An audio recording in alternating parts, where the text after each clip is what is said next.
wabarakatuh. Berjumpa lagi dengan saya Supadam Hilman. Kali ini saya akan memperkenalkan salah satu fitur publikasi untuk mahasiswa, yaitu publikasi pada jurnal ilmiah. Sebelum kita membahas lebih jauh tentang publikasi ilmiah, kita harus mengenal dulu beberapa hal penting yang akan saya sampaikan pada kesempatan ini. Saya share screen terlebih dahulu, teman-teman.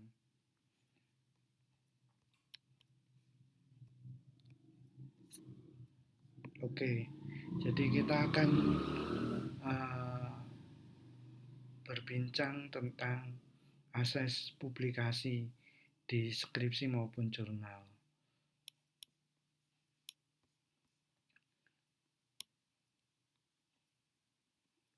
Jadi kita akan memperkenalkan apa itu artikel populer, apa itu artikel jurnal, dan bagaimana jurnal ilmiah itu. Oke, kita mulai dari artikel populer. Artikel populer ini artikel yang sering kita baca di media seperti Kompas, Jawa Pos, Radar, dan lain sebagainya, baik online maupun offline. Bahasanya lebih sederhana, lebih mudah dipahami. Kemudian yang kedua adalah artikel jurnal. Artikel jurnal ini lebih spesifik, menggunakan bahasa yang baku, kemudian memberikan gambaran tentang bidang ilmu tertentu, karena yang menulis juga orang-orang yang berkecimpung di dunia tersebut. Kemudian yang ketiga adalah jurnal ilmiah. Jurnal ilmiah itu apa? Jurnal ilmiah itu tempat untuk menerbitkan artikel-artikel ilmiah. Jadi kita tadi sudah menyinggung sedikit tentang artikel jurnal itu bagaimana dan seperti apa. Nah, secara sederhana bisa kita lihat di tampilan layar ini bahwa kalau artikel ilmiah itu diterbitkan di jurnal, kalau artikel populer itu diterbitkan di media cetak maupun media online, seperti majalah dan lain sebagainya. Jadi ada sedikit perbedaan. Nah, kita harus benar-benar cermat ya. Jadi kita harus benar-benar memahami apa itu artikel ilmiah, apa itu artikel populer. Terlebih lagi kita harus bisa membedakan kalau jurnal itu tempat terbitnya artikel, kalau artikel itu tulisan-tulisan yang akan diterbitkan pada jurnal. Jadi jangan sampai keliru. Misalkan saya mau menerbitkan jurnal, nah, pilih frasa yang pas, yaitu saya mau menerbitkan artikel pada jurnal ilmiah. Itu yang lebih pas bahasanya. Oke, kemudian kita lanjut ke bagian yang kedua. Artikel jurnal itu tadi sudah disinggung, spesifik, kemudian menggunakan bahasa baku, kutipannya jelas, dan lain sebagainya. Objektif karena berisi fenomena atau fakta-fakta yang ada di lapangan dan diujikan dengan teori. Lalu selanjutnya, strukturnya itu ada judul, ada baris kepemilikan atau kepengarangan, ada abstrak, ada kata kunci, ada pendahuluan, metode, isi, kesimpulan, ucapan terima kasih, dan juga daftar pustaka. Judul itu berarti yang meng-highlight secara keseluruhan isi dari artikel ilmiah itu. Kemudian ada karangan penulis dan lain sebagainya. Saya akan memperlihatkan secara spesifik mengenai bagian atau kerangka dari artikel ilmiah. Nah, artikel ilmiah ini yang bagian pertama harus ada judulnya. Kemudian ada kepengarangan atau yang menulis. Lalu ada pembahasan, isinya berkaitan dengan fenomena dan kondisi real yang ada dipadukan dengan teori. Kemudian ada metode. Metode ini berkaitan dengan tata cara pengumpulan data, pengolahan data, analisis, dan lain sebagainya. Kemudian ada result dan discussion. Ini berkaitan dengan data-data yang sudah dikumpulkan kemudian diolah. Bagaimana data tersebut terbentuk. Lalu yang berikutnya adalah conclusion. Conclusion ini kesimpulan, jadi dari keseluruhan tadi apa yang hendak disampaikan. Lantas ada reference, daftar pustaka yang menjelaskan sumber-sumber yang dikutip itu tadi. Nah, begitulah isi dari atau kerangka dari artikel ilmiah. Tujuannya apa kita membuat? Ya untuk menyebarluaskan ilmu pengetahuan gitu ke pihak-pihak lain. Juga jadi syarat. Jadi sekarang ini artikel jurnal yang diterbitkan pada jurnal ilmiah terakreditasi itu jadi syarat untuk pengerjaan tugas akhir. Bisa juga untuk menyebarluaskan ilmu pengetahuan yang ada di masyarakat. Kemudian cara membuatnya gimana? Tentu diawali dengan ide-ide. Ide-ide ini berangkat dari konsep-konsep teori yang dikembangkan. Kemudian ada fenomena di lapangan, misalkan tentang kotak kosong seperti yang artikel yang tadi kita tampilkan. Berarti konsepnya tentang pemilihan atau tidak memilih dalam pemilu. Konsepnya seperti itu. Kemudian dilanjutkan dengan proses penulisan artikel. Penulisannya itu bisa menggunakan cara-cara mudah, mulai dari pencatatan ide-ide yang ditemukan, kemudian melakukan penyusunan drafting, kemudian memperbaiki yang keliru, yang salah, melakukan editing sampai diterbitkan.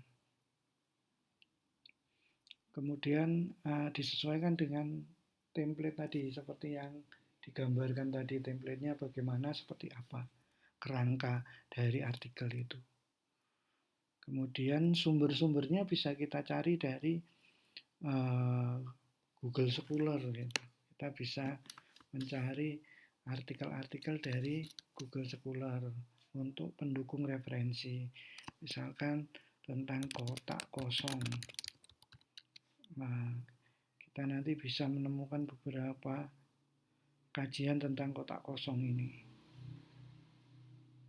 Kita sesuaikan tahunnya, kita cari tahun yang terbaru supaya bisa maksimal.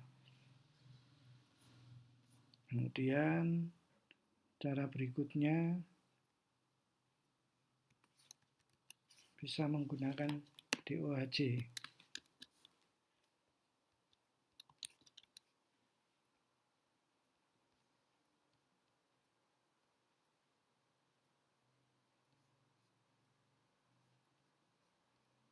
DOHJ juga sama. Jadi kita copy aja konsepnya ke artikel, kemudian kita klik judulnya.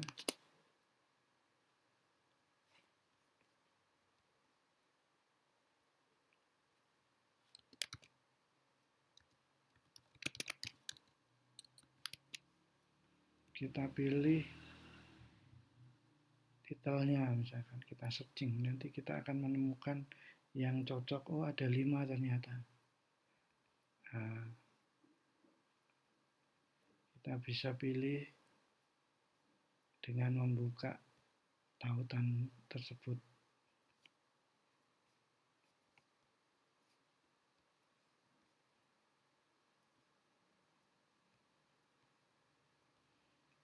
Nah, kita cari untuk membaca secara online. Ternyata di salah satu jurnal internasional. Kita bisa download full text-nya untuk bisa dijadikan referensi.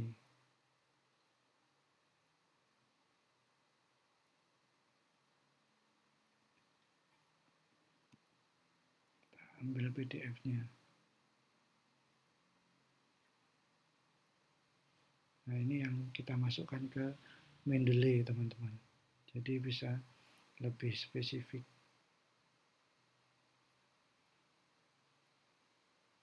Oke.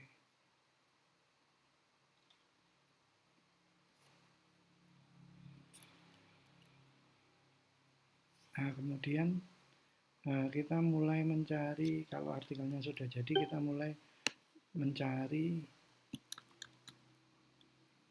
tujuan terbitnya. Karena ini berbentuk jurnal, maka kita akan coba untuk submit di jurnal nasional terakreditasi melalui laman Cinta. Kita di sini kita munculkan subjek political science.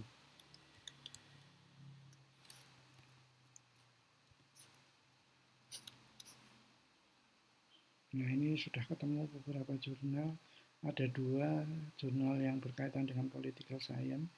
Yang satu itu berada di Sinta 2, yang satunya Sinta 4. Kita lihat yang Sinta 4.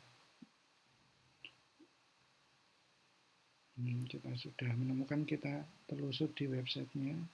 Kita pastikan beberapa hal penting yang wajib kita pahami sebelum submit. Yang pertama, kita akan lihat biayanya berapa. Kemudian fokus and scope-nya apa.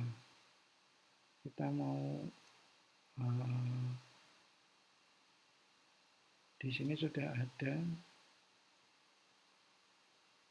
yang berkaitan dengan politik pemerintahan, pemilihan umum, pilkada, dan lain sebagainya. Ini sesuai scope-nya. Kemudian publikasinya berbayar 300.000. Kemudian kita cari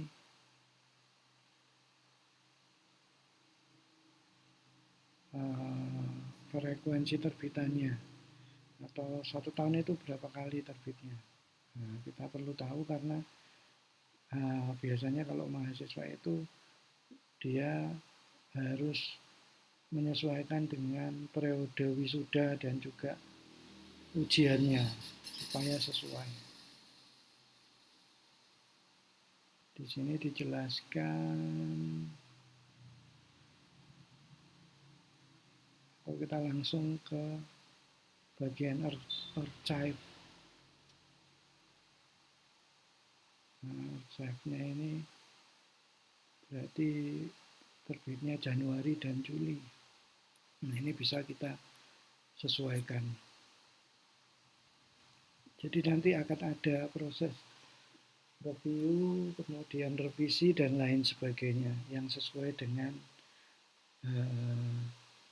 schedule dari bagian yang ada di penerbitan jurnal. Oke, mungkin itu yang dapat saya sampaikan. Saya akan sedikit mengutip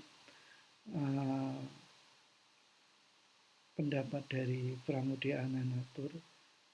Pram bilang kalau orang itu boleh pandai setinggi langit, tapi kalau dia tidak menulis, dia akan hilang di dalam masyarakat dan dari sejarah, jadi akan hilang begitu saja.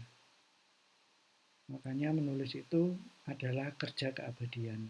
Oke, jadi mari kita menulis untuk mengabadikan karya-karya kita.